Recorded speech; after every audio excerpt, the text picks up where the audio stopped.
An intriguing true life adventure and an odd puppet mystery are on area screens this weekend. Yeah, here to tell us all about Operation Finale and the Happy Time Murders, film critics Pam Powell and Chuck Koplinski. And we are going to create a milestone here for one of these movies. So let's actually start with Pam.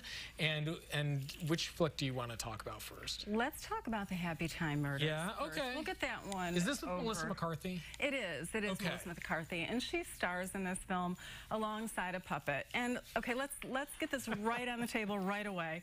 It's a crass, vulgar movie with F-bombs flying everywhere.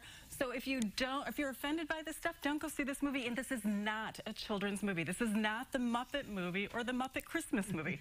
Although it is created by Jim Henson's son, Brian Henson. Oh, I didn't realize that. Yes. Okay. And Melissa McCarthy plays a detective who is trying to solve the murders that are taking place of the Happy Time gang from the 1960s show. All these puppets are being murdered, fluff is flying everywhere, and it's a brutal mystery. And she pairs up with her old partner from the force who's been disgraced and removed from the force and now is a private investigator. It's a story about actually inequalities and a lot of prejudices, and these Muppets or puppets trying to exist with the human people, and it's not working out very well.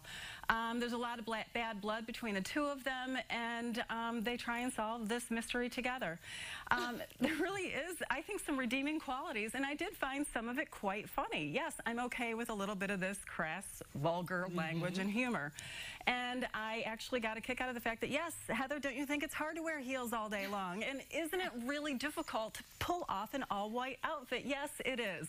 There's a lot of female humor in this, I think, and I did get a kick out of it. I'm not going to highly recommend it. It's not going to be an Oscar movie, but I had a little fun with it, and it's not as bad as everyone such as Mr. Koplinski is saying. Yes, it is. It is the worst movie I have seen this year. And There's not one thing about this that is funny. There's not one thing about this that is clever. It is just sheer stupidity for 91 minutes. And I think what's going on here is that I think you have a son revolting against his father. It's almost as though Brian Henson is resentful that his father created the Muppets and had this great success, and he is following in his footsteps, can't get out of his shadow, so he is just defecating all over his father's creation. No. That's how I looked at this film. I didn't laugh once. I checked my clock numerous times to see when this agony would be over. The worst film of the year so far. And this being the milestone, 0 stars. 0 stars. I've never seen a 0 star from... I hate it when you hold back with your... You want to know what I really think? Let's move on to maybe a better one. Yeah. Operation Finale. Did we like this one better? You have to go up. I mean, you can't go down from 0. Well, it's more interesting, I will say that. True story about the Israeli government and the operation they had to bring down Adolf Eichmann, who was hiding down in Argentina in the 1960s. And this is the operation of how they brought him in to stand trial. This movie has nothing but good intentions. And the story, as I say, itself is very, very interesting. The problem I have with the story, though, is it's way too long.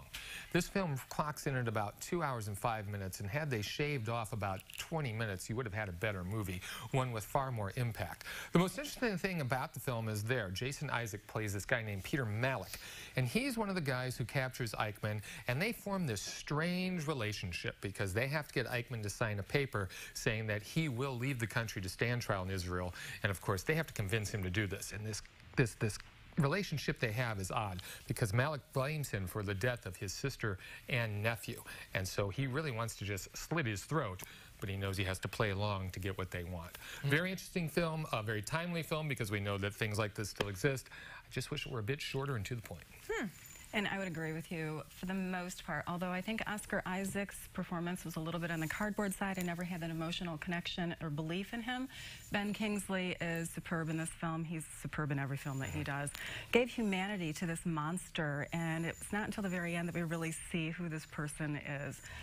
Great outtakes and clips at the end of the movie if you go see this film. I think it's an important historical film for everybody to see, especially like Chuck said, as everything that's happening in our country today. And we see footage from the trial, the real trial. Really? Very interesting. I think it's telling that this movie is PG-13 and Happy Time Murders is R. Yes. So we have a whole story about the resurrection of the capturing of this guy from the Third Reich. Well, and all that. there are a lot of very disturbing images and photographs and clips from the film that are really very disturbing. So I would caution people when they go to see that. So you're surprised this one's Yeah, PG-13? I thought that'd be R as well. Interesting. Hey, we need to get to our Facebook winner Yes, for yes. liking Real Talk. So who's taking home 2 tickets today? Melissa Edwards Wagner is our winner for liking our page and participating in our contest of what's the worst movie she has seen yet this year. Happy Time Murders. Not say Happy Time Murders. she Thank you hasn't very seen it. much, Chuck Koplinski.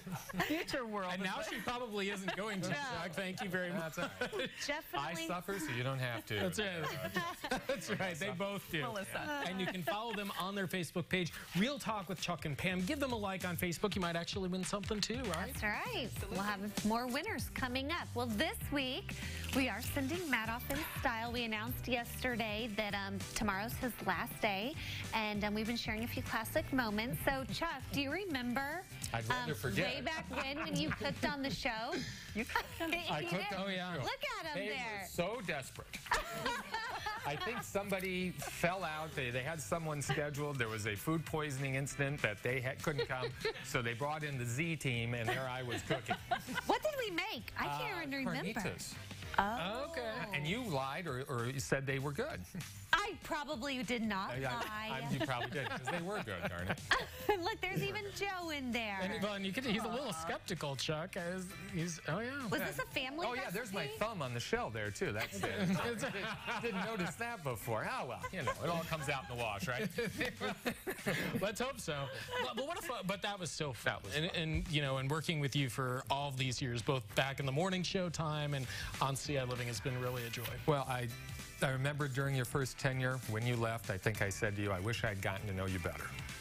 And this time I got to know you better, and you've been so supportive. You've been a fantastic friend, a great listener, and a really good friend. I'm really going to miss you, and I think I ended up getting the better end of the deal.